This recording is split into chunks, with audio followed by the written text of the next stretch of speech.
რატომ არის საშიში 800 კალორიანი დიეტები და რა წერტილზე მოქმედებს? ეს მარტო ემოციაა და ემოცია და ნებისყოფა მიმტყუნებს თუ ფიზიოლოგიური საფრთხეებიც მაქვს? ორივე. იმიტომ რომ ეს ჯანმრთელობის რისკებთან არის დაკავშირებული. სამი ქცევა 4-დან, რომელიც არ უნდა გადავდგა წონის კლუბის ნაწილში, დიდი ალბათობით იქნება კრახისკენ განწირული. სენსიტიური ნაწილია ბავშვები, მოზარდები, იმიტომ რომ აქ შეიძლება რომ შეუქცევადი ჯანმრთელობის პრობლემები გამოიწვიოს და წერია დიეტაში. რომელმაც ჯანმრთელობა უნდა გამოგისწოროს წონის კლუბასთან ერთად. ყველაზე ცუდი პროფესიონალებისგან ხდება. ხო, და პირი დამუწე. ინტერვიუ გაიგეს თითქოს ხელის ქნევით, რომ აი შენი ხლა თუ არ დაიკლებ, შენ ჯანმრთელობის პრობლემები გექნება. გააკონტროლე. აი ეს გონიათ мотиваცია დღეს რეალურად ექიმებს პაციენტების მიმართ. ანუ რეალურად წითელი ხაზი არის იქ, სადაც მოგესალმებით მეგობრებო, ეს არის Nutrition Academy of Georgia შემდგომი პოდკასტი. დღეს ვისაუბრეთ სალომე გოგლიძესთან ერთად, კლინიკურ ნუტრიციოლოგთან, ძალიან საინტერესო თემაზე და რაზე სალომე მოგიყვებათ. ჩვენ ვისაუბრეთ სიმსუქნეზე, სიმსუქნის მართვაზე. საინტერესო იქნება ეს პოდკასტი მათთვის, ვისაც აინტერესებს რა არის დაბალკალორიული დიეტა, რა არის დაბალკალორიული არასწორი დიეტების წითელი ნიშნები და როგორ უნდა ამოიცნონ. და ასევე ძალიან საინტერესოდ ვისაუბრეთ საზოგადოებრივ პრობლემაზე, სიმსუქნის როგორც საზოგადოებრივ პრობლემაზე. ვფიქრობ, გამოადგება მათაც, ვისაც აინტერესებს ზოგადად ჯანდაცვა და აინტერესებს რამდენ ფაქტორზე არის დამოკიდებული სიმსუქნის განვითარება. ზალი, საზოგადოების უმრავლესობას გონია, რომ ჭარბი წონა, სიმსუქნე ეს არის ნებისყოფის არქონა და უბრალოდ ბევრი ხინკლის ჭამა. მაშინ როცა ჯანმომ და მსოფლის ორგანიზაციებმა სიმსუქნეს დაარქვეს, დაავადება. რა ხდება ორგანიზმში ბიოქიმიურ დონეზე ისეთი, რასაც ჩვენი ნებისყოფა ვერ აკონტროლებს. ცალსახად თორნიკე სიმსუქნე არის დაავადება და ის არის მულტიფაქტორული. ამას განსაზღვრავს ჩვენი გენეტიკა და გარემო და მათი ურთიერთქმედება, რაც განაპირობებს საბოლოო ჯამში სიმსუქნის განვითარებას. შესაბამისად, ცალსახად სიმსუქნე ეს არის დაავადება და უნდა განვიხილოთ ზუსტად ამ ჭრილში. სიმსუქნეს როცა ვახსენებთ, რას ნიშნავს სიმსუქნე? ეს არის დახასიათება, ეპითეტი თუ განსაზღვრავთ რამით? ცალსახად განისაზღვრება და ეს არის ჭარბი ცხიმის დაგროვება ორგანიზმში. მისი განსაზღვრებით. BMI, სხეულის მასის ინდექსი გვახსენდება ყველაზე პირველი და მარტივი ხელსაწყო, რომელიც 2 საუკუნის წინ შეიქმნა, მაგრამ რეალურად დღესაც ვიყენებთ. რა არის ის მეტრიკები, რითიც უნდა განსაზღვროთ ადამიანი არის ნორმალური წონის, ჭარბწონიანი თუ სიმსუქნის მქონე, BMI-ის მიხედვით რო ჩამიშალოს, სად რა იწყება და მთავრდება და ამ BMI-ის მიღმა რამე თუ გვაქვს ახალი საზომიერთებულები სიმსუქნის მენეჯმენტში. ცალსახად ძალიან დიდი ხანია სხეულის მასის ინდექსი გამოიყენება და დღემდე ვიყენებთ, მეც ვიყენებ ჩემს ყოველდღიურ პრაქტიკაში, თუმცა სხეულის მასის ინდექსი არ არის იდეალური მეტრიკა იმისთვის, რომ განვსაზღვროთ ადამიანის ჯანმრთელობა და ცხიმის მასა ორგანიზმში, იმიტომ რომ სხეულის მასის ინდექსი ითვლება როგორ ხო წონა, ასაკი, სიმაღლე, სქესი, ფორმულარი, რომელიც გვითვლის აქვს თუ არა ადამიანს არასაკმარისი წონა, ნორმის ფარგლებში ამისი წონა თუ ჭარბი წონა აქვს. მაგალითად 18 და 5-მდე ითვლება, რომ წონა დაბალია. 18 და 5-დან 25-მდე ნორმალური, 25-ის ზემოთ უკვე იწყება სიმსუქნე, რაც კორელაციაშია ორგანიზმში მიმდინარე პროცესებთან, მაგალითად თუ 25-ზე მეტი არის BMI, უფრო მეტად გვაქვს, უნდა დავფიქრდეთ და მივაქცევთ ყურადღება ცხიმის გადანაწილებას ორგანიზმში და ვნახოთ ადამიანის ჯანმრთელობის მდგომარეობა. თუმცა შეიძლება რომ BMI იყოს ნორმაში 18-დან 5-დან 25-მდე და მაინც გქონდეს ჯანმრთელობის პრობლემები, მაგალითად ცხიმი იყოს დაგროვებული ორგანოში, ღვიძლში მაგალითად, მაგრამ წონა იყოს ნორმალური. ამიტომ განსასაზღვრია და სანახავია, ყოველთვის შესაძლებელია უფრო მეტად ადამიანის ჯანმრთელობის მდგომარეობა BMI-ის მიუხედავად. ანუ რიცხვის სრულ სურათს არ მაძლევს. შეიძლება ვნახო ადამიანი, რომელსაც აქვს BMI-ის მიხედვით ჭარბწონიანობა, 25-ზე მეტი, 26.2 მომივიდა კოეფიციენტი. ეს არის ჩემი წონა გაყოფილი სიმაღლის კვადრატზე, ხო, მეტრში. კი ბატონო. მივიღე კოეფიციენტი და მე კითხვას ვსვამ, მიუხედავად ამ რიცხვისა, სიმსუქნე თუ ეს არის რეალურად ჭარბი ცხიმოვანი მასის დაგროვება ორგანიზმში, კითხავს რომ რამდენი აქვს ამ საერთო წონაში რეალურად ცხიმის მასა. ეს არის პირველი კითხვა. და მეორე კითხვა არის ეს ცხიმის მასა სად და როგორ არის გადანაწილებული. იმიტომ რეალურად შეიძლება ჩვენ ვნახოთ ადამიანი, რომელსაც კანქვეშა ცხიმი, რასაც ჩვენ ვიზუალურად ხედავთ და ცხიმიანობას თუ ადამიანი ვიზუალურად კანქვეშა ცხიმით აფასებს, რეალურად არ ვიცით რა ხდება ვისცერალურ ცხიმის ნაწილში. შესაბამისად, შენ მეუბნები იმას, რომ ერთი რიცხვი არ აკმაყოფილებს ამას. თუმცა სტატისტიკაში, მაგალითად საქართველოში ბოლო განახლებები თუ სიმსუქნე მაქვს 30%-ის გარშემო, ანუ ყოველი მესამეზე ცოტა მეტი ზრდასრული ადამიანი სიმსუქნის BMI-ს ატარებს. ეს რიცხვი მაშინებს, მაგრამ ამასობაში რიცხვი არ არის უნივერსალური. მაშინ სხვა რა გაზომვითი მეთოდები მაქვს რა უნივერსალური, რომელიც არ ვიცი მეტი ღირს, ძვირი ღირს, ხალხის სახლში ვერ გააკეთებს, მაშინ როცა სიმაღლეს წონას გაყოფ სიმაღლეზე და რიცხვი მიიღო. არის სხვა საზომის საშუალებები, რომელიც უფრო მიახლოებულია იმ რეალობასთან და იმ კითხვებთან, რაზეც გვინდა რომ პასუხი გავცეთ რა. მაგალითად ეს არის მუცლის გარშემოწერილობა, რომელიც გვეუბნება, უფრო კარგად გვანახებს სად არის დაგროვებული ცხიმი და უფრო მაგ ნაწილში გვაინტერესებს ცხიმი. და კიდევ სხვა ბევრი მსგავსი შეფარდებები, რომელიც გვაქვს და რომელსაც ვიყენებთ. ასევე შეგვიძლია გამოვიყენოთ ტექნოლოგიური მეთოდები, როგორიც არის ბიოელექტრული იმპედანსი, ასევე კატე შეიძლება გამოვიყენოთ, მაგრამ ესე ყოველდღიურ პრაქტიკაში ამას არ ვიყენებთ. ასევე შეიძლება გამოვიყენოთ ეკოსკოპიურად, ვნახოთ კუნთის მასა და განვსაზღვროთ ცხიმის მასა და არის გზები, როგორ შეგვიძლია რომ ეს გავაკეთოთ. თუმცა ყოველდღიურ პრაქტიკაში ვიტყოდი ყველაზე მარტივი არის ერთი წონა BMI ამასაც ვიყენებთ და რასაც აი მე ყოველდღიურ პრაქტიკაში ვიყენებ, ეს არის მუცლის გარშემოწერილობა. რაც უფრო კარგად გვეუბნება, გვაძლევს პასუხს იმასთან დაკავშირებით, სად არის ეს ცხიმი, იმიტომ რომ რეალურად წინასწარ არის დეტერმინირებული თითოეული პაციენტისთვის, სად უგროვდება ცხიმი. მაგალითად, ადამიანებს, ვისაც აქვთ კანქვეშ ცხიმის დაგროვების დიდი დეპო, ანუ შეუძლიათ რომ ბევრი ცხიმი დაიგროვონ, უფრო დაცულები არიან ვისცერალურად და ექტოპიურად ცხიმის დაგროვებისკენ. მაგრამ არიან ადამიანები, ვისაც ეს დეპო, ანუ დაგროვების უნარი აქვს დაბალი და შესაბამისად ესეთ მეტი კალორიები მერე მიდის უკვე ვისცერალურად, ანუ აი ამ ორგანოების გარშემო მუცელში და ორგანოებში ექტოპიურად. რაც აზიანებს ორგანოს, ვისცერალური ცხიმი ვიცით რომ მეტაბოლურად აქტიურია და მერე ეს იწვევს რიგ ცვლილებებს ორგანიზმში, მეტაბოლურ დარღვევებს, სიმსივნის რისკი იზრდება და ასე შემდეგ. მე როცა ვფიქრობ ცხიმის გადანაწილებაზე კანქვეშ და ორგანოთა შორის. რომელი უფრო მეშინია, რომელი უფრო მაწუხებს ვიცი? გარეგნულად კანქვეშა ცხიმი. რომელი უფრო მეშინია? შემიძლია ვთქვა, რომ კანქვეშა ცხიმზე უფრო მეტად ვისცერალური. ორგანოთა შორის არსებული ცხიმი არის უფრო საშიში ცხიმი? კი, სწორედ ვისცერალური არის მეტაბოლურად აქტიური, რომელიც გამოყოფს ამ ნივთიერებებს, რომლებიც აზიანებენ ორგანიზმს, მარტივად რომ ვთქვათ და თავისუფალ ცხიმოვამჟავებს, რომლებიც მერე ვიცით რომ სიცხეწარღვებში გროვდება, ორგანოებში გროვდება და ასე შემდეგ. ანუ მე როცა ადამიანს ვუყურებ, მისი გარეგნობით ან არ შემიძლია დასკვნები გამოვიტანო. ანუ შეიძლება ყავდეს ადამიანი იდეალური წონით, მაგრამ მეტაბოლური ფუნქციები ქონდეს დარღვეული და პირიქით. შეიძლება ვნახოს სიმსუქნის მქონე ადამიანი, რომელსაც მეტაბოლური ფუნქციები დარღვეული არ აქვს. ან ჯერ არ აქვს, შეიძლება ესეც ვისაუბროთ. უფრო იქნება. მარტო ვიზუალურად ვერ ვაფასებ, მე გადმოვდივარ BMI-ზე, რომელიც უკვე რეალურად სამეცნიერო რიცხვია, მაგრამ მარტო რიცხვითაც ვერ ვაფასებ. ეხლა რატო ვიძახი ამას, იმიტომ რომ BMI-ზე როცა მიდგება ხოლმე საქმე, ადამიანები ვის წონის კლუბას ცდილობენ და თავის იდეალურ სხეულის წონას იცვლიან, მიმართავენ ხოლმე BMI-ს და ხშირად შემხვედრია ადამიანი, ვინც საკმაოდ წონა დაიკლო, თავს იდეალურად გრძნობს, გარეგნობაც მოწონს, მაგრამ იმიტომ რომ BMI 1.2-ით კოეფიციენტით ნაკლებს უჩვენებს, ამიტომ კიდე უნდა დამატებითი წონის კლუბა. და ამ დროს ყოველთვის საუბარი გვაქვს, რომ ეს რიცხვი არ არის უნივერსალური. არ არის. ხო შეიძლება 200 კილოგრამიანი ადამიანი ვიყო, ან ორივე ადამიანი BMI-ით 26.2, ერთი კუნთური მასის მატამელი და ჯანმრთელი და მეორე არა. კი, ამას ხშირად ვხედავთ ხოლმე, მაგალითად სპორტსმენებში, რაც BMI შეიძლება გვაჩვენოს ჭარბწონიანობა, ანუ 18.5-ის ზემოთ სადღაც 30-მდე შუალედში, რაც ითვლება რომ ჭარბწონიანობა, მაგრამ რეალურად კუნთი იყოს მთავარი მისი წონის განმსაზღვრელი ფაქტორი. ანუ ვის ურჩევ რომ მაშინ BMI სხეულის მასის ინდექსი გამოიყენოს პრაქტიკაში? ყოველდღიურ ადამიანებს არა, მაშინ პროფესიონალებს გვჭირდება უფრო მეტად ვიდრე ადამიანებს?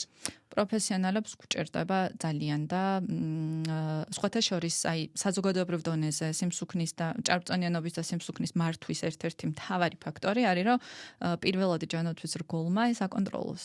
იმიტომ რომ მართალია როგორც ასეთი ჯანმრთელობის მდგომარეობაზე ცალსახა პასუხს არ გვაძლევს, მაგრამ წარმოადგენას გვიქმნის. ანუ მეტად არის დაბალი თუ ანუ 18.5-დან 25-მდე და 25-ის მერე BMI თუ არის, მეტად არის ესენი დაკავშირებული ჯანმრთელობის პრობლემებთან. ამიტომ პირველად ჯანოცის რგოლთან მოწოდებულია, რომ უნდა ამოწმონეს სხეულის მასის ინდექსი განსაზღვროს. პირველად ჯანოცის რგოლი, ყველამ რო გაიგოს, ანუ რომელმა ოჯახის ექიმები, თერაპევტები, რომლებმაც ეს უნდა განსაზღვრონ. და სხვა შორის ჩამკვლევაში, რომელიც სიმსუქნის მართვას ეხებოდა საქართველოში, მოქმედ ოჯახის ექიმებში, გასტროენტეროლოგებში და ენდოკრინოლოგებში აღმოვაჩინა, ჩემთვის დიდი აღმოჩენა იყო ეს, რომ სხეულის მასის ინდექსის შემოწმება დაიწყო COVID-ის დროს. ანუ იქამდე ოჯახის ექიმები მას არ აკონტროლებდნენ, რაც განსაკუთრებულად საგულისხმო და საყურადღებოა ჩვენი რეალობიდან გამომდინარე, სადაც 70% არის ჭარბწონიანობა, 65-დან რაღაც ეგრე და 34 არის სიმსუქნე და იზრდება და მომდევნო რომ 10 წლეულში საკმაოდ კრიტიკულ ნიშნულს მიაღწევს თუ ასე გავაგრძელეთ. ანუ რეალურად COVID-ის შემდგომ დაწყებული დინამიკა, იმიტომ რომ ვიცოდით ნამდვილად რომ რაც უფრო მეტი იყო ადამიანის მასა, რაც უფრო სიმსუქნის იყო მიდრეკილი, COVID-ის გართულებებიან და პროცესის მენეჯმენტი რთულდებოდა, მაგის მერე დავიწყეთ და ვაგრძელებთ, ეხლა ეს არის მთავარი კითხვა. გრძელდება, კი, ამოწმებენ, იმიტომ რომ ეს ჯანმრთელობის რისკებთან არის დაკავშირებული. კი, მოწმდება, როგორც მე ვისთანაც მქონდა საუბარი, მათთან მოწმდება, კი. ეს მნიშვნელოვანი წერტილია, იმიტომ რომ როგორც ჩვენ თქვი, საქართველოში ჭარბწონიანობის სტატისტიკა ევროპის მასშტაბით რომ მეორეები ვართ და მხოლოდ თურქეთი გვისრებს, არის საგანგაშო. საგანგაშოა ზრდა და ამასობაში სად მივდივართ, ეს არის კითხვა. იმიტომ რომ თუ არაფერი ხდება სიმსუქნესთან ბრძოლაში, ვიცით რომ გარემო ფაქტორები თავისას გააკეთებს და სტატისტიკა მზარდი იქნება. ეს ანახე ევროპის ქვეყნებმა. წელს მხოლოდ 2 ქვეყანა იყო ევროპაში, რომელმაც შეძლო და გააჩერა სტატისტიკა. და აღმასვლა ჯერ ვერ დააფიქსირა. ანუ შესაბამისად და საუბრობ ქვეყნებზე, რომლებიც მთელი ჯანდაცვის სისტემით ჩართულები არიან პროცესის მენეჯმენტში. და ეხლა ეს არის მთავარი კითხვა, რაც ჩვენ ხაზი გავუსვით წელს ევროპის კლინიკური ნუტრიოლოგიის ასოციაციის კონფერენციაზე. რა ხდება ისეთ ქვეყნებში, სადაც იგივე სტატისტიკა გვაქვს, რაც ყველა სხვა განვითარებულ ქვეყანას ექნებოდა და მენეჯმენტის პროცესი არ გვაქვს. შენი აზრით, აქ საიდან ვიწყებთ მუშაობას?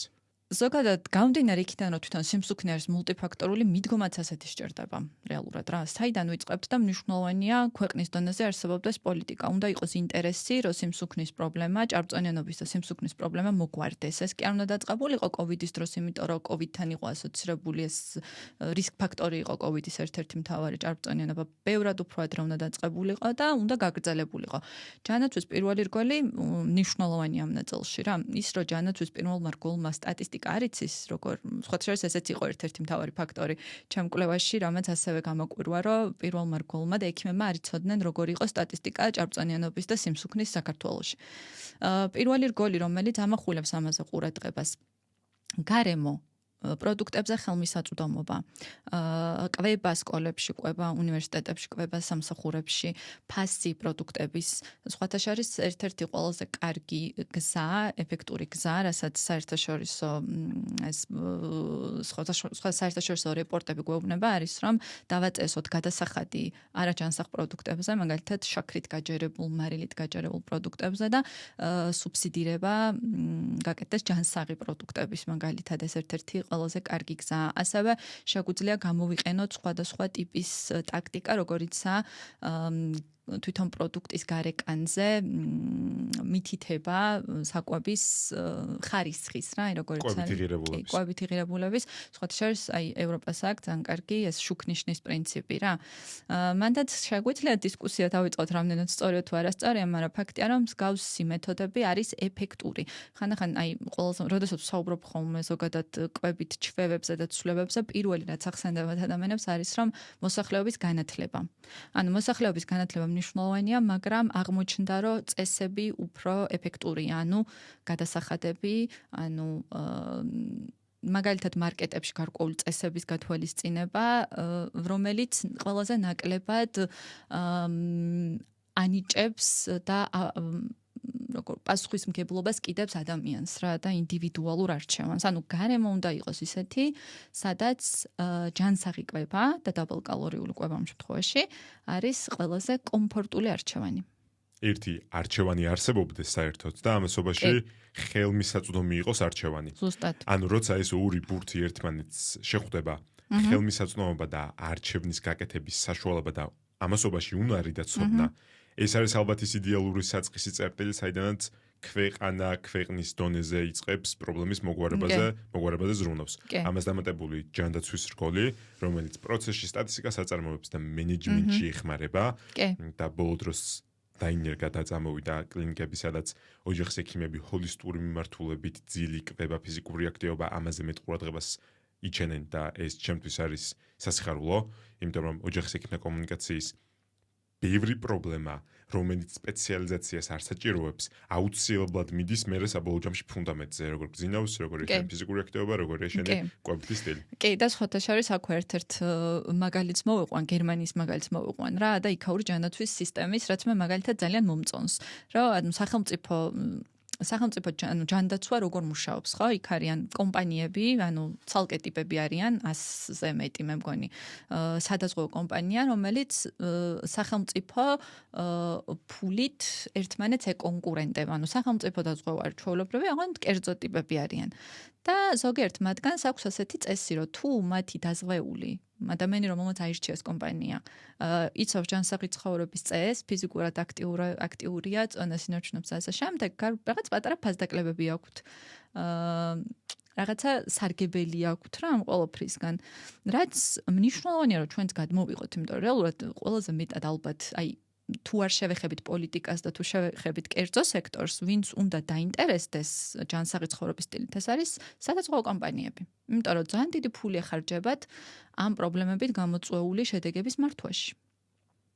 ასე რომ კი ამ ნაწილზე ღირს, აი ამ ხრივ დაფიქრება რა თვითონ. და კარგი არის რომ ეს დათვლადია და თუ არ ვწდები ბოლო კონფერენციაზე რაც ჯანდაცვის უფლებებისგან ჩაატარა, დათვლილი იყო ხარჯები, რომლებიც დაიზოგებოდა როგორც სახელმწიფო, ისევე კერძო დაზღვევის მხრიდან, თუ სიმსუქნის მენეჯმენტი პროცესში და ეს იყო ძალიან დიდი რისხვების საუბარი. რეალურად კანონმდებლობაში ცვლილებებზე მიდგება საქმე, დათვლადი სტატისტიკა თუ არ გაქვს მათ შორის რიცხვები და თანხა რომელიც დაიზოგება, მე საუბარს აზრი არ ენიჭება და ეს სტატისტიკა გჭირდება და დათვლა რიცხვების იმ სტატისტიკიდან, რომელიც იდეალურ შემთხვევაში კარგად უნდა აწარმოო. ამიტომ ძალიან მნიშვნელოვანია საფუძვლების მათ შორის ჯანდაცვის პირველ რგოლთან მიტანა. კარგი, ეხლა შენახსენე სხვა ქვეყნის პრაქტიკა სიმსუქნის მენეჯმენტში. ყველაზე წარმატებული პრაქტიკა შენი აზრით რომელ ქვეყანასაგან შენ რა გაგიხარდებოდა? რა სპეციალისტები არიან და უნდა იყვნენ ჩართული სიმსუქნის მენეჯმენტში იდეალურ სამყაროში?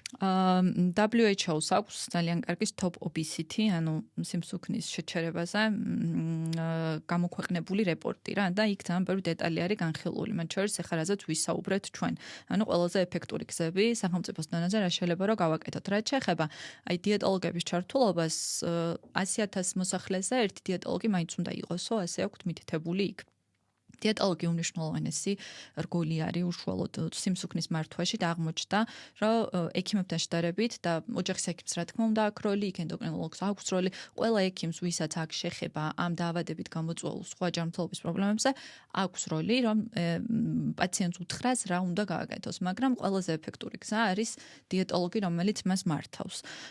და ასევე დიეტოლოგებმა და არა მარტო დიეტოლოგებმა უნდა კარგად იცოდნენ ამ მიმართულებით ჩვევების ცვლილების საკითხი რა, როგორ ვიპოვოთ ადამიანში მოტივაცია, ну რა არის მისთვის მოტივაცია წონისყლებისთვის და მე რა გავაკეთოთ იმისთვის, რომ ქცევა შეიცვალოს პაციენტებთან. იმიტომ აქ შეიძლება რომ გამოგვადგეს ფსიქოლოგიც მაგალითად, ქცევის თერაპევტი და სხვა ტექნიკა, რომელსაც ეს ადამიანები იყენებენ. და მარტო ერთი ადამიანი სამწუხაროდ ამ ნაწილში შეიძლება ვერ იყოს საკმარისი. იმიტომ რომ რეალურად ეხლა შენაც ახსენე ქცევითი ნაწილი, მე რომ ვიცი რომ უმრავლესობა ადამიანს ბოჭკო აკლია რაციონში, ბოჭკო როგორც ნახევარწლის ტიპი, რომელსაც ვიღებ ბოსტნეულისგან, ხილისგან, თხილეულ თესლოვისგან მჭირდება და მაკლია მან კითხვა ისმის რამდენი გრამი ბოსტნეული უნდა ვჭამო და მე მაგის შემდგომ კითხვა, კაი და როგორ უნდა ვჭამო?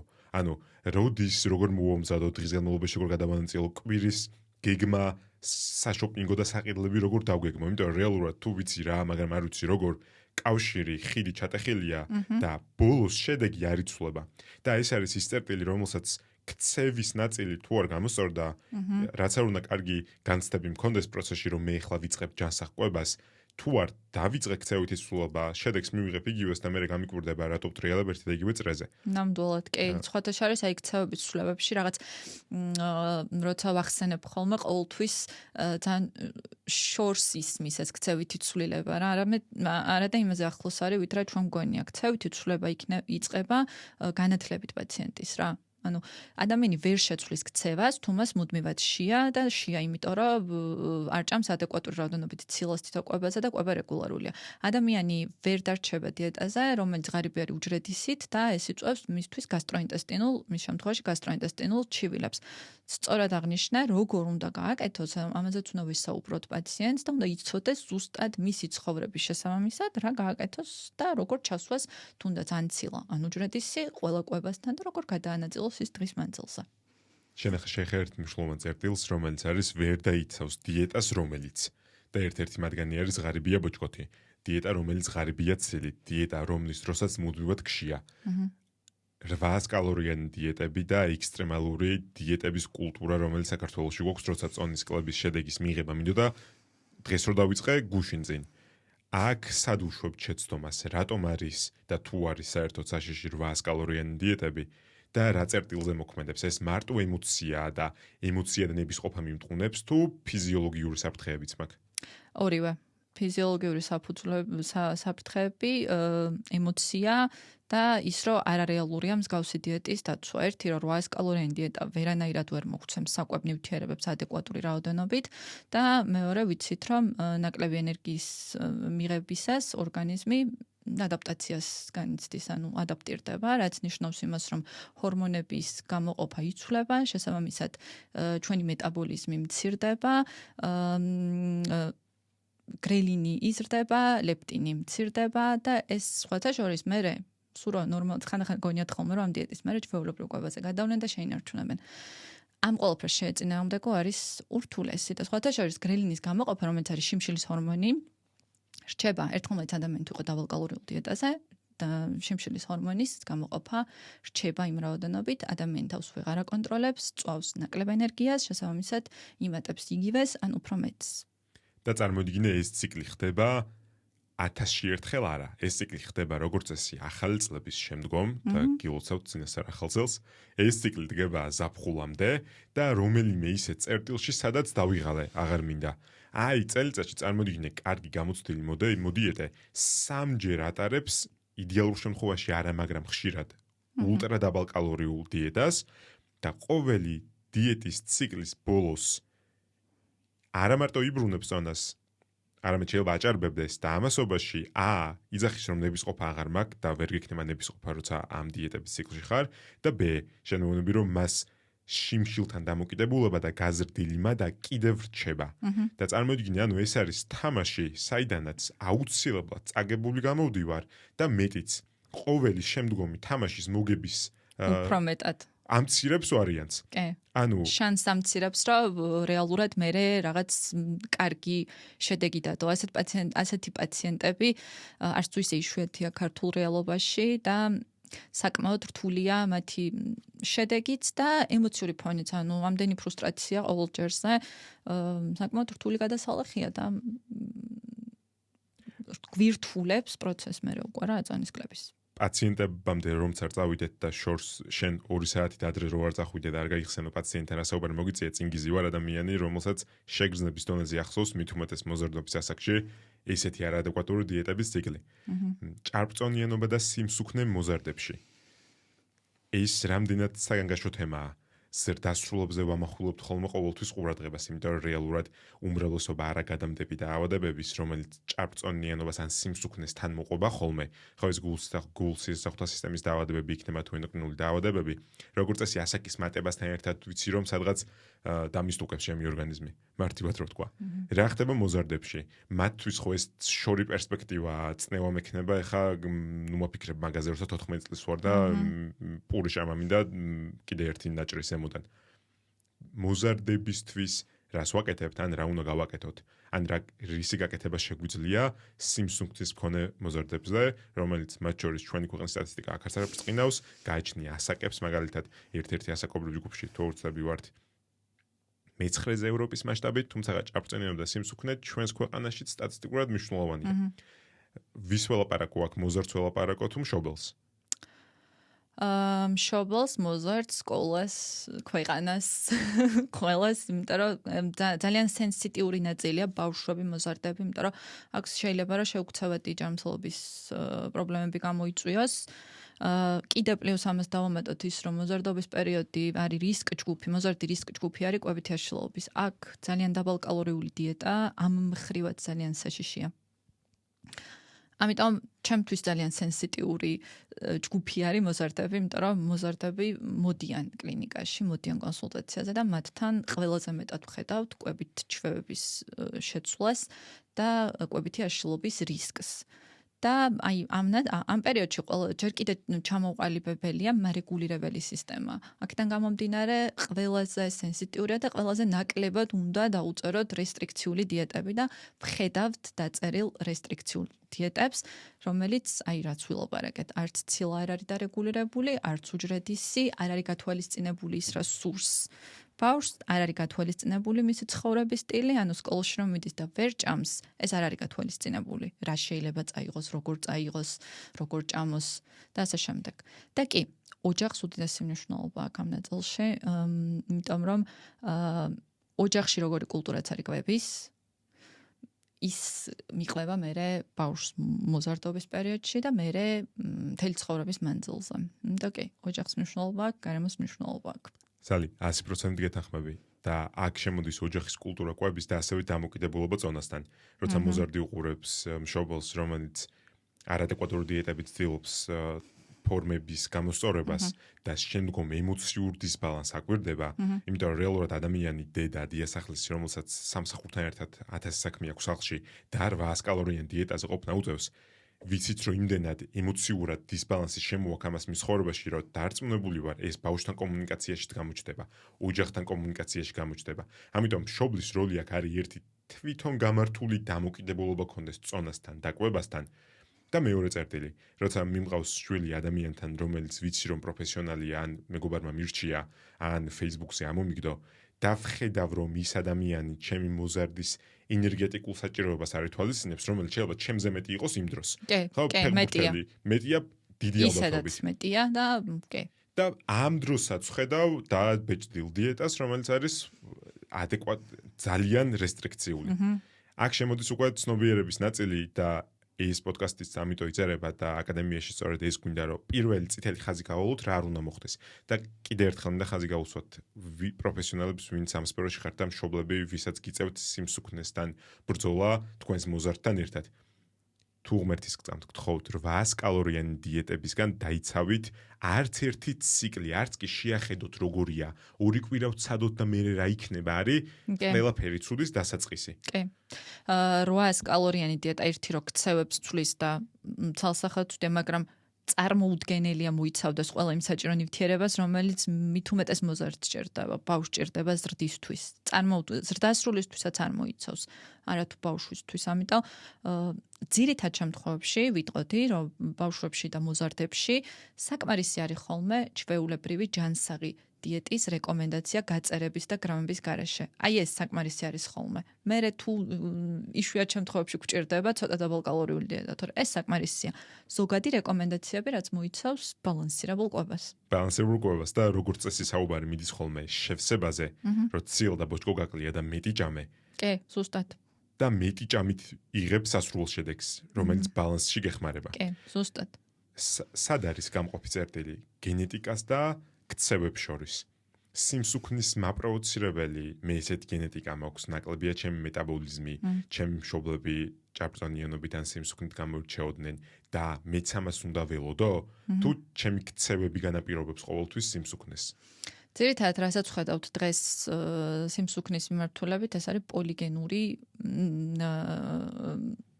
საკითხი რა სიმსუქნის, რომელიც ხო, დაავადება. რომელსაც გარემო ჭირდება იმისთვის, რომ გამოვლინდეს. თუ გარემო არ არის, ის არ გამოვლინდება. ამიტომ არის ზუსტად, რომ ზოგი ადამიანი ზოგ გარემოში ზოგ ადამიანს უვითარდება ჭარბიწონა და უვითარდება სიმსუქნე, ზოგს არა. თუმცა გენეტიკა არ არის ამ ნაწილში არ არის განმაპირობებელი ფაქტორი და აუცილებლად არ განვითარდება სიმსუქნე, თუ გარემო შეიცვლება.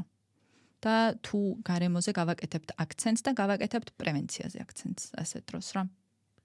არ ვსაუბრობ აქ, რა თქმა უნდა, მონოგენურ სიმსუქნეზე, რომელიც ძალიან იშვიათია. ხო. ძირითადად რასაც ვხედავთ, ეს არის პოლიგენური, რომელსაც აუცილებლად სჭირდება გარემო იმისთვის, რომ გამოვლინდეს. ამის გარეშე მეგობრებო, მონოგენური ნიშნავს, რომ სიმსუქნე განაპირობა ერთი გენის მუტაციამ. კი. პოლიგენური ნიშნავს ბევრი გენია ერთად ჩართული.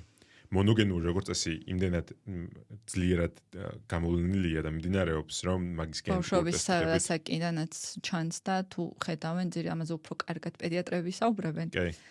მაგრამ ჩანს ხოლმე. კი და ექსტრემალური სიმსუქნეა და ძალიან იშვიათია, კი, ძალიან იშვიათია. ჩვენ ახლა რასაც ვხედავთ გარემოში და რასთანაც გვაქვს, ყველაზე ხშირად შეხება ეს არის, ხო? გენების და გარემოს ურთიერთქმედება. სადაც ლომის წილი რეალურად გარემოს უჭირავს. კი. მე გეტყვი, რატომ მომწონს ეს აზრი? იმიტომ მომწონს, რომ თუ გარემოს უჭირავს ლომის წილი პრობლემის, რეალურად გარემოს მოდიფიცირებით პრობლემის ლომის წილიც გვარდება. კი. მაშინ როცა შეიძლება ჩემთვის გულის დამამშვიდობელი იყოს ის ნაწილი, რომ ჩემი გენეტიკაც ჩართულია და როგორც წესი ჩართულია და სიმსუქნე არის მხოლოდ ქცევა, ეს არის ჰორმონები, ეს არის ემოცია, ეს არის მათ შორის გენეტიკა და არ ვიძახით, რომ სიმსუქნე არის ყოველთვის არჩევანი, იმიტომ რომ რა გარემოში ვარ, არც ეს არის ხშირად ჩემი არჩევანი. ხო, ქუჩები, რომლებიც მოწყობილია მანქანისთვის და არა ჩემი ფიზიკური აქტივობისთვის.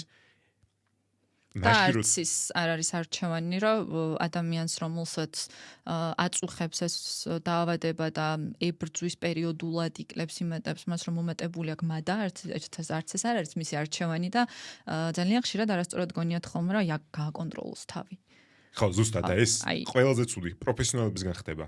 ხო, და ბევრი დამუწე, მეტი იმოძრავე და პრობლემა მოიშტება. არ ჭამო და ბევრი იმოძრავე. ეს არის გააკონტროლე, რა უნდა მარტივია და შეიმინგი, როგორ არის ეს უფრო მეტად დანაშაულის გრძნობაზე ფიქრობენ, რომ უფრო მეტი აქცენტი წამოაქმედებაზე. კი. მე და შენ კარგად ვიცით, რომ ამ დროს პირიქით შეიძლება მოხდეს, ამან დაატრიგეროს დამატებით ნეგატიური ქცევები კვების ნაწილში. ისევ მოვიყვან ჩემ კვლევას, სადაც ერთ-ერთი გამომდინარე იქნება, რომ ჩემი კვლევა აფასებდა ჩვევებს და ცოდნას პროფესიონალების, იქ იყო ერთი კითხვა მოტივაციურ ინტერვიუზე, რომ იყენებს თუ არა მოტივაციურ ინტერვიუს ექიმი. და მე რომ მქონდა საუბარი ამ ექიმებთან მოტივაციაში გულისხმობდნენ არა მოტივაციურ ინტერვიუს, რომელიც ყოველს შეუძლია რომ ნახოს, ინტერნეტში არის 4 საათიანი ლექცია, რომელიც მოიცავს კითხვებს, რითიც პაციენტისგან იგებ რა შეიძლება იყოს მისი მოტივაცია. შენ კი არ ეუბნები რა უნდა გააკეთოს, არამედ პოულობ მის ყოველდღიურობაში რა არის მისი მოტივაცია. ექიმებმა ეს მოტივაციური ინტერვიუ გაიგეს თითქოს ხელის ქნევით, რომ აი შენ ეხლა თუ არ დაიკლებ, შენ ჯანმრთელობის პრობლემები გექნება. გააკონტროლე. ეს გონიათ მოტივაცია დღეს რეალურად ექიმებს პაციენტების მიმართ არც ისე იშვიათად, რა თქმა უნდა, ყველაზე არ ვსაუბრობ. ამ დროს კვლევებით ვიცით, რომ ემპათიური დამოკიდებულება, გამოხატული ემპათია პაციენტების მიმართ არის ყველაზე ეფექტური სამართავად. როგორ მიხარია რომ ამას ახსენებ, იმიტომ რომ რეალურად სამოტივაციო ინტერვიუს შეტარება არის ის ბაზისი, რასაც ჩვენს აკადემიაში ვასწავლეთ სხვა ადამიანთან კომუნიკაციისას. მოტივაცია თუ მესმის, რომ შენ თუ ამ შედეგს არ მიიღებ, ეს დაგემართება და გეშინოდეს, როგორც აღმოჩნდა ბევრს ამ პროფესიაში დასაქმებულს ესმის, სამოტივაციო ინტერვიუ რეალურად ნიშნავს კითხვების დასმით გამორკვევას ადამიანს რა მიზანი აქვს და ეს მიზანი რატომ აქვს, ანუ რა ღირებულებებს უკავშირდება, იმიტომ რომ ამაზე დავაშენოთ მერე მთელი ქცევა. ეს არის ის საწყისი, რომელიც სანამ არ დამინერგავს შენ პრაქტიკაში, ვიყავი ჰაერში გამოკიდებული და როგორც კი დავიწყე პრაქტიკის დანერგვა, უკვე კომუნიკაცია და პროცესი მეც გამიმარტივდა და ადამიანსაც, რომელიც პროცესს იწყებს. Ზუსტად. და თვითონ ხანდახან გამომდინარე აი ამ სტიგმით, რომელიც სიმსუქნის გარშემო, ჭარბიწონის და სიმსუქნის გარშემო ტრიალებს, ხანდახან ადამიანების მოტივაცია, რაც გონიათ რო არის მოტივაცია, როცა კონსულტაციაზე მოდიან, საერთოდ განსხვავდება მისგან, რაც არის რეალური მოტივაცია. ხანდახან წინააღმდეგობითაც მოდიან, რომ აი ოჯახის წევრებს უნდათ და რავი, ჩემთვის სულ ერთია რა. არ არის პროექტ დავიკლებ თუ არ დავიკლებ.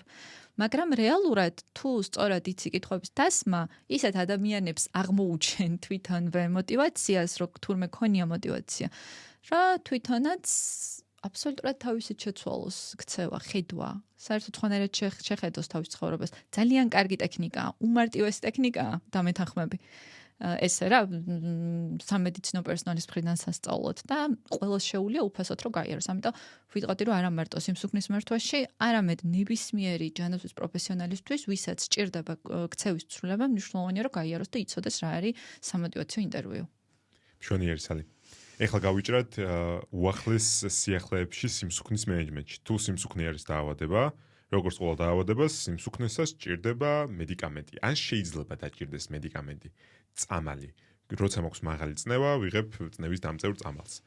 რა ხდება ფარმაკოლოგიურად სიმსუქნესთან ბრძოლაში?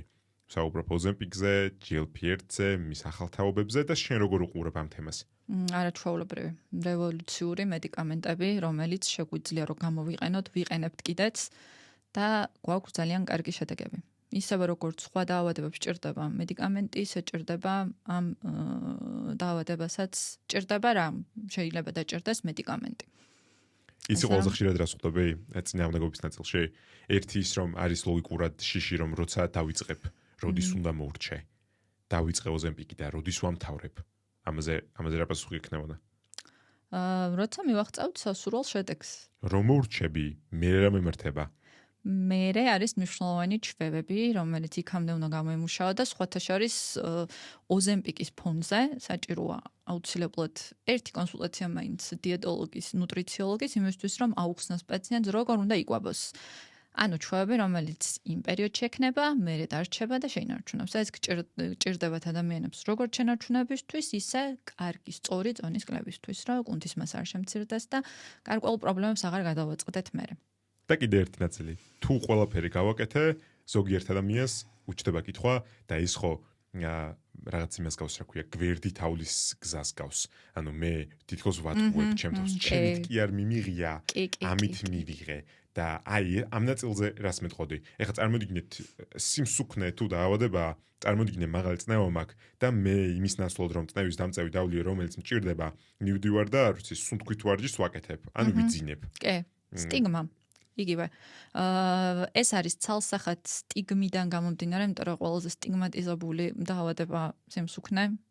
შესაბამისად, გგონია რომ თუ ადამიანს, ვინც ამ გზაზე ყოფილა, გგონია რომ თუ თავისით ვერ იკლებს, ანუ საკმარისად ძლიერი არ არის, რაც აბსოლუტურად არ არის სწორი თავისი არსიდან გამომდინარე და გენეზიდან გამომდინარე, არასწორია. და პროცესში თუ არ ტკივა და არ შია, ესე იგი არასწორად აკეთებს რაღაცას. კი, ზუსტად. ეს ხო სიმსუქნის ნაწილში და წონის კლების ნაწილში ხო ეგრეა და სხვათა შორის იგივე რიხელცებ გამახსენდა ვარჯიშის დროსაც მეორე დღეს თუ არ ტკივა, ანუ შედეგი არ აქვს, რაც აი ბევრჯერ უკვე ითქვა სოციმედიაში რომ არასწორია და აქაც მეგობრებო არის არასწორი. არ უნდა გშიოდეთ დაბალკალორიული დიეტის ფონზე და დაბალკალორიული დიეტა უნდა იყოს გემრიელი. ანუ პროცესი უნდა იყოს კომფორტული. ეს არის კარგი დიეტა, რომლის დროსაც წონაში ციკლებ და თავს კარგად, კომფორტულად, დანაყრებულად გრძნობ და მოგწონს, რასაც ჭამ. სალი დავიკელი წონა. მე რა ხდება? იმიტომ რეალურად ჩვენი სტატისტიკა სოფლიოს მასშტაბით არ გვაქვს მარტო იქ რამდენია სიმსუქნის რიცხვი, არამედ მაქვს სტატისტიკა რამდენი პროცენტი ადამიანების ინარჩუნებს დაკლებულ წონას და ეს კიდევ უფრო მეტად საგანგაშო სტატისტიკაა მე თუ მეტყვი ვიდრე ზოგადად სიმსუქნის სტატისტიკა, იმიტომ რომ ადამიანების ვინც იკლებენ წონას 80-85% 5-10 წლიან პერსპექტივაში იბრუნებს წონას და უმრავლესობა მათგანი აჭარბებს მათ. ანუ რეალურად მე უნდა ჩავთვალო თუ არა რომ როცა წონა დავიკელი და მივაღწიე იდეალურ წონას, მარტო ჩემ წარმოდგენაში კი არა, ფიზიოლოგიურადაც. BMI-ის ჩავჯექი, ამასობაში ფიზიკურად აქტიური ვარ. ამის მერე იწყება მეორე მთავარი პროცესი, რომელსაც წონის შენარჩუნებას ვეძახით. ზუსტად, ჩვენ ზოგადად შედეგს ვეძახით რას, წონის კლებას და 5 წელი შენარჩუნებული თუ აქვს პაციენტს წონის კლება, ანუ სწორ გზაზე ვიდექით, სწორად მივდიოდით და სწორად მივდივართ, მაგრამ ეს დასასრული არ არის, იმიტომ რომ სიმსუქნე არის მორეციდივე დაავადება. ანუ მას აქვს ტენდენცია დაბრუნებისკენ. და კი, ეს ყველაფერი განპირობებულია იმით, რომ რაზეც ვისაუბრეთ და რითიც დავიწყეთ რა. თუ ერთხელ მოიც ადამიანი ყოფილა დაბალკალორიულ დიეტაზე, ყოველთვის აქვს მიდრეკილება და პაციენტს ყოველთვის ვაფრთხილებთ, რომ ეს ჩვევები, რომელსაც პირველ კონსულტაციაზე გიხსნი, მნიშვნელოვანია რომ ყოველდღიურობაში გამოიმუშაო და მნიშვნელოვანია რომ შენთვის დიეტა იყოს კომფორტული, იმიტომ რომ მოგიწევს რაღაცების გათვალისწინება სულ მუდმივად. და კი, თუ არ გვინდა რომ ძალიან ინტენსიური იყოს მატება და დაახლოებით აი როგორც ველოდებით რა 5 კილოგრამამდე 1 წლის მანძილზე შენარჩუნების ეტაპზე იყოს, მაშინ აქ ჩვევები იქნება უმნიშვნელოვანესი. მატების ტენდენცია ამ დაავადებას აქვს, მაგრამ ნუტრიციოლოგთან კონსულტაცია, ჩვევები, ფიზიკური აქტივობა ეხმარება პაციენტს, რომ მაქსიმალურად შეინარჩუნოს მიღებული შედეგი. Biggest loser study არის გაკეთებული ძალიან საოცრია თუ გახსოვს ამერიკული შოუები რომლებიც ტარდებოდა სიმსუქს მქონე ადამიანებზე სადაც არ ვიცი უყვირია ყველა უყვირეს მეტი ივარჯიშე სანამ არ მოყვდები იქამდე არ ჩამოხვიდე ბილიკიდან რომელიც ბევრჯერ გადაიხედა და ცალსახად არასწორი მიდგომა სიმსუქის მენეჯმენტში თუმცა ძალიან კარგი პლატფორმა იყო კლუბების შესაძლებლად და რეალურად ადამიანები ვინც ინარჩუნებდნენ დაკლებულ წონას და ეგეთი ძალიან ცოტა იყო მაგ შოუს მერეც კი ყველა მათგანი ფიზიკურ აქტივობის რაღაც დონეს მაინც ინარჩუნებდა იმასთან ერთად რომ კვებით ქცევას ცვლიდა ჩვენ ვიცით რამდენიმე წერტილი რა ქცევაც მეხმარება შენარჩუნებაში ერთ-ერთი მათგანი არის ჩემთვის უკვე ნაცნობი მოსაწყენი მაგრამ ჯანსაღი კვება ანუ 3 ჯანსაღი საუზმე გამოვარკვიე რომელზეც ხელი მიმიწვდება ვიცი სად ვიყიდო ვიცი როგორ მოვამზადო ვიცი რომ მიყვარს რომელიც ამასობაში კალორიულად დაბალანსებულია 3 ესეთი ლანჩი 3 ესეთი ვახშამი 3 ესეთი ხემსი მოსაწყენ დიეტაზე გადავედი, დანაყრებული ვარ, ცოტა ფიზიკური აქტივობა, მარტივი სათქმელი რთული გასაკეთებელია, მაგრამ იცოდეთ რომ ამ საგანგაშო სტატისტიკის მიუხედავად რომ თურმე ყველა, ანუ 3 ქცევა 4-დან, რომელიც არ უნდა გადავდგა წონის კლუბის ნაწილში, დიდი ალბათობით იქნება კრახისკენ განწირული.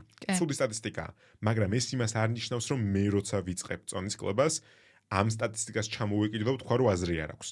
აზრი აქვს და ამის წარმატებული кейსები შენს ყავს შენ პაციენტებში არაერთი ყავს ჩვენ ნანახი ამაზე უყვებით ხოლმე ზოგიერთ ჩვენ პოდკასტში ეს შეძლებადია იმიტომ რომ ზუსტად ვიცით რა ქცევებით უნდა შეგანარჩუნებინოთ წონა ამიტომ არ მინდა რომ ჩვენ საუბარი დაემსგავსოს განწირულები ვართ პირიქით საგანგაშო სტატისტიკაა და რა ნაბიჯებს თქვამთ კი ზუსტად რატოა ეს საგანგაშო სტატისტიკა პირველი კითხვა და მეორე რას აკეთებ როდესაც პაციენტი შენთან მოდის ანუ ამაზე წინასწარ გაფრთხილება რომ შეიძლება რაღაც ეტაპზე ცოტა მოსაწყენი იყოს იმიტომ რომ ამ დიეტაზე არ დაიკლებ შენ ერთი თვის მანძილზე 13 კილოგრამს და 20 კილოგრამს დაიკლებ ბევრად უფრო ნაკლებს და ამან არ უნდა დაგიკარგოს მოტივაციას პირიქით კარგის ნიშანი შეიძლება იყოს შორ პერსპექტივაში თუ ამას ინარჩუნებ ანუ ნიშნავს იმას რომ ჩვევები გამომუშავე ნიშნავს იმას რომ კომფორტულად გრძნობ თავს გემრიელად ჭამ და მეტია შანსი რა შეინარჩუნო, იმიტომ რომ როგორც თქვი, მიზანი არ არის ერთ თვეში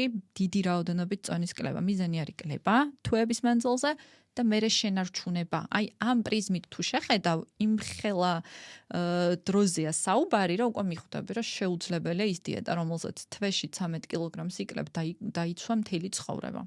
თვეში 13 კილოგრამზე გამახსენდა. პროფესიონალი versus Instagram ინფლუენსერი. სად გადის ზღვარი 13 კილოგრამის კლუბის ანუ ტესტიმონიალები რაც არის უკავშირები ამასთანავე მანახეს თუ არ გაგვიჟდებოდი არ მეგონა გოგონა საუბრობს რომ X-ის პროგრამით X-ში სახელია დავიკელი თუ არ ვცდები ერთ თვეში 17 კილოგრამი სასწაული რიცხვი სასწაულად ცუდი რიცხვი იმიტომ რომ რეალურად 17 კილოგრამის კლუბა არც ერთ შემთხვევაში არ იქნებოდა გამოწვეული ადეკვატური კვების ჩართულობით და საუბარი არ არის ქცევით მოდიფიკაციებზე, იმიტომ რომ ჩაჭერილი მაქვს ბოლომდე წონის კლუბის ნაწილს არაფრის ჭამას.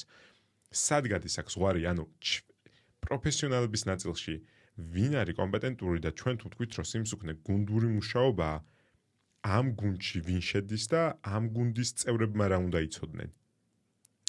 ამ გუნდის წევრებში შედის ძირითადი ნაწილი დიეტოლოგი, ქცევის სპეციალისტი და შეიძლება დაგუჭერდეს ექიმები თუ პარალელურ რეჟიმში არის დაავადება და ამას სჭირდება მართვა და ადამიანები რომლებიც ეტყვიან სწორი რა არის. სწორი რა არის? სამედიცინო სისტემაში მივდივართ და ვიცით არაადეკვატური დიეტების ცხრილები და გამოცდილებები, რომლებიც გვაქვს და მოყვება 1960-იანი წლებიდან შეიძლება ძალიან დავაკვირდეთ. 20-იანი და 20-იანი სლადინანი. 30-იანი. იდეალური. სადაც შედიხარ კვების გეგმაში და ხემსად, მაგ ისეთი ხემსი, რომელსაც დღეს რომ მომინდეს ვერ ვიშოვი, ვერსად ბებიაჩმა თუ არ გამიკეთა. კისელი, იცი როგორ მიყვარს ამის აღნიშვნა. რომელიც რეალურად გვიწერია, რომ ეს არის სწორი. ეს 12 მაგიდაა? 15 მაგიდაა, რომელიც ადამიანებს შესაბამისად უნდა გაუნაწილო, მაგრამ ეხა აქ შემოდის დაავადებებთან ერთად, ხო? ანუ კლინიკურ არა, იქ არის ნაწილში სხვათა შორის ეს გავშვი უბრალოდ პევზნერის დიეტებზე არის საუბარი. პევზნერი იყო პროფესორი, რომელმაც შექმნა დიეტების სისტემების მიხედვით ორგანოთა სისტემების მიხედვით, მაგიდა 1-დან მაგიდა 15-მდე. მაგიდა 1 თუ არ ვწდები არის, არა, მაგიდა 5 არის ღვიძლის დიეტა, პირველი და მეორე გასტროინტესტინულ სისტემას ეხება, მეორე არის მაგალითად გასტრიტის დიეტა. სიმსუქნის დიეტაც არის ერთ-ერთი მათგანი, სადაც წერია, რომ ყველაფერი მოხარშული უნდა ვჭამოთ, მანდაც რატომღაც მეორე დღის პური არის მითითებული, რომ უნდა ვჭამოთ და კისელიც რომელიღაც დიეტაში არის ჩასმული. ეს დიეტა არის 1920 წლებში შედგენილი და იმის მერე ძალიან კარგად ვიცით, რამდენი რაღაც შეიცვალა. ეს დიეტები ერთადერთი რადაც შეგვიძლია გამოვიყენოთ ისტორიული ღირებულება მივენიჭოთ, მეტი არა რა. ისტორიულ მონუმენტად, რა ვიცოდით აქამდე? რა ვიცოდით და საიდან სად მოვედით პოსტსაბჭოურ სივრცეში, იმიტომ რომ პევზნერის დიეტები ევროპაში რომ ვიკითხოთ განვითარებულ ქვეყნებში, არავინ არ იცის ვინ იყო, რა იყო და რა დიეტები გაიწერა სხვათა შორის. და ეს იყო სახელმძღვანელო დღემდე არის. და დღემდე არის. დღემდე არის რომ დავგუგლოთ, დღემდე ვიპოვით პევზნერის დიეტებს ბრძანებას, რომელიც 2002 წელს არის გამოცემული და შეიძლება ახლა ცოტა ისე ვთქვით ხუმრობით, მაგრამ რეალურად ნუტრიციოლოგია როგორც პროფესია რას მოიცავს ყველაზე მთავარს ხომ შევუნარჩუნოთ ორგანიზმს ადეკვატური რაოდენობით ნუტრიენტები მივაწოდოთ და უჯრედების მასა შევუნარჩუნოთ. აი ამას პირიქით ეწინააღმდეგება, ანუ იმდენად შეზღუდული დიეტებია, რომ პირიქით იწვევს არასაკმარის კვებას, მალნუტრიციის ერთ-ერთ სახეს.